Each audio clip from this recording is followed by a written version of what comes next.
Okay.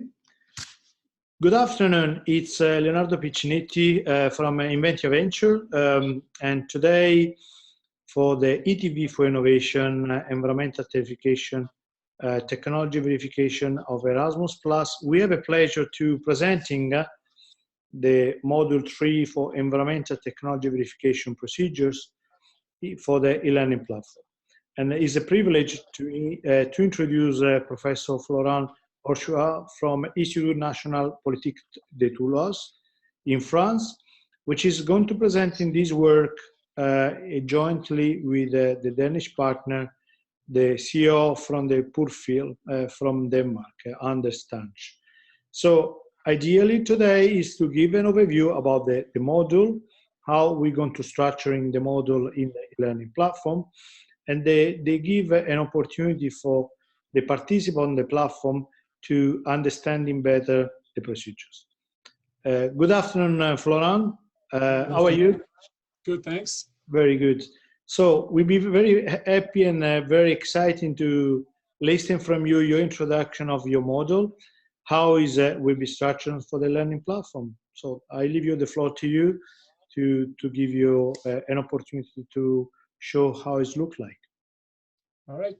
Thank you very much, Leonardo, for that introduction. So environmental technology verification, which we call ETV, which we say ETV for short, is an international tool designed to promote the commercialization of innovative environmental technologies. ETV is particularly suitable for SMEs, which are the main vector of technological innovation today when it comes to environmental preservation. So what ETV has to offer to environmental technology manufacturers is the only internationally recognized mechanism that can verify and guarantee the performance claims of any environmental technology. So the statement of verification it delivers at the end is as good as gold. The performance claims that you'll find in an ETV report have been verified not by the manufacturer, but by independent third parties, so that whatever the statement of verification says, the technology does. For a seller or a buyer of environmental technologies, ETV beats any unverified and unverifiable commercial brochure. So for SMEs that sell environmental technologies, what is in the ETV verification report is what they are really selling and what their customers will get from them, period. So if you want to know the insides of ETV verification, we invite you to go ahead and take a plunge into module 3 of this online ETV course, which I have co-authored with Anders Stanch, who is CEO of Purfield in Denmark. So before I give you a rundown on the content of the learning module 3 of the ETV Innovation online course, I thought I would start by giving you some behind the scenes information on its making.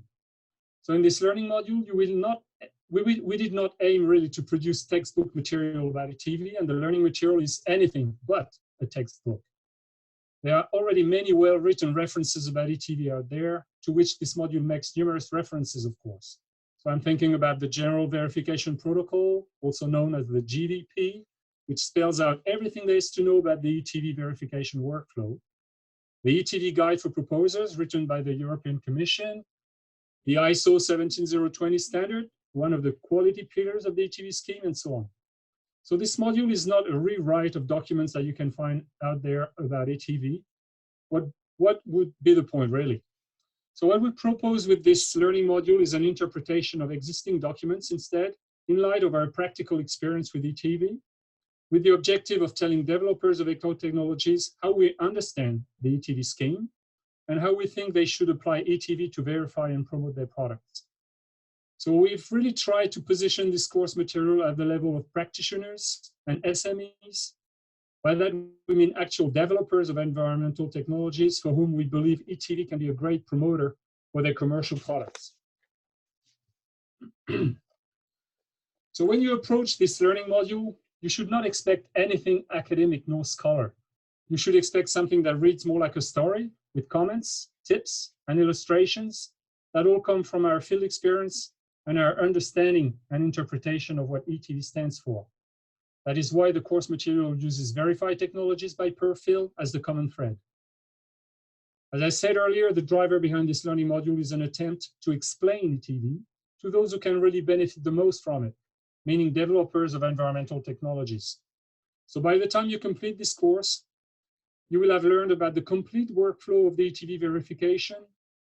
You will have acquired hands-on knowledge about each step of the ETV verification process, with illustrations and interpretations all coming from our field experience. And you will have heard about data quality, one essential requirement of ETV verification.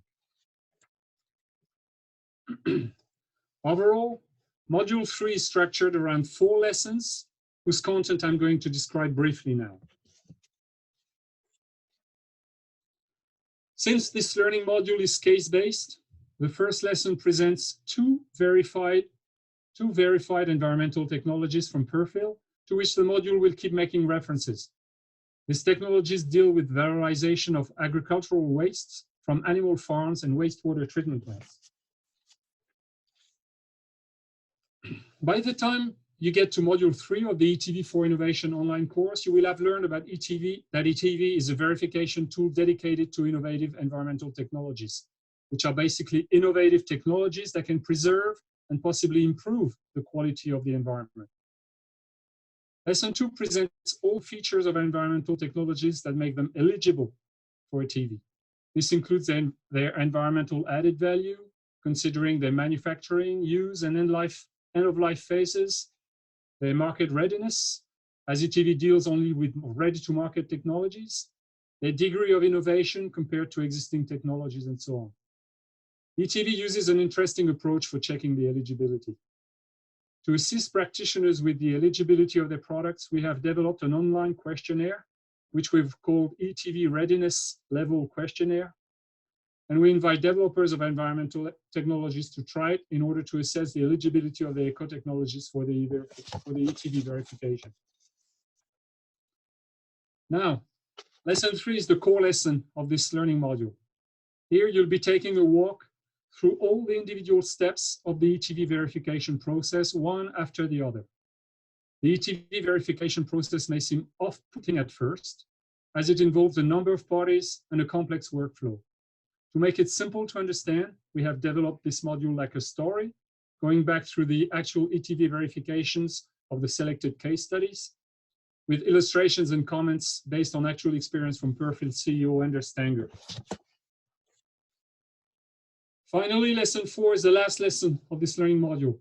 As ETV is all about verifying actual performance in quantitative terms, the quality of the data that is necessary for the ETV verification process is extremely important. That is why we decided to write this lesson, which should provide technology developers with practical information, along with some theory, nothing fancy there, about generating good quality measurements.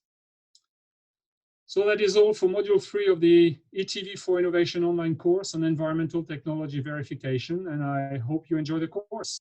Bye now. Well, it was a great explanation from us. It was very interesting.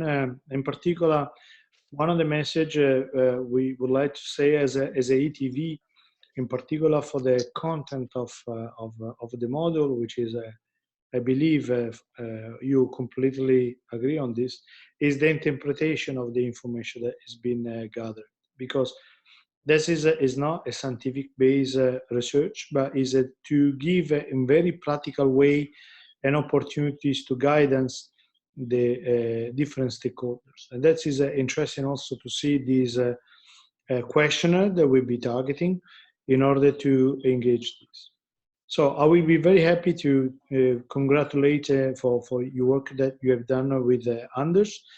And let's stay in touch during the courses and to get the feedback from the students. Thank you very much. Thank you very much. I hope that's okay.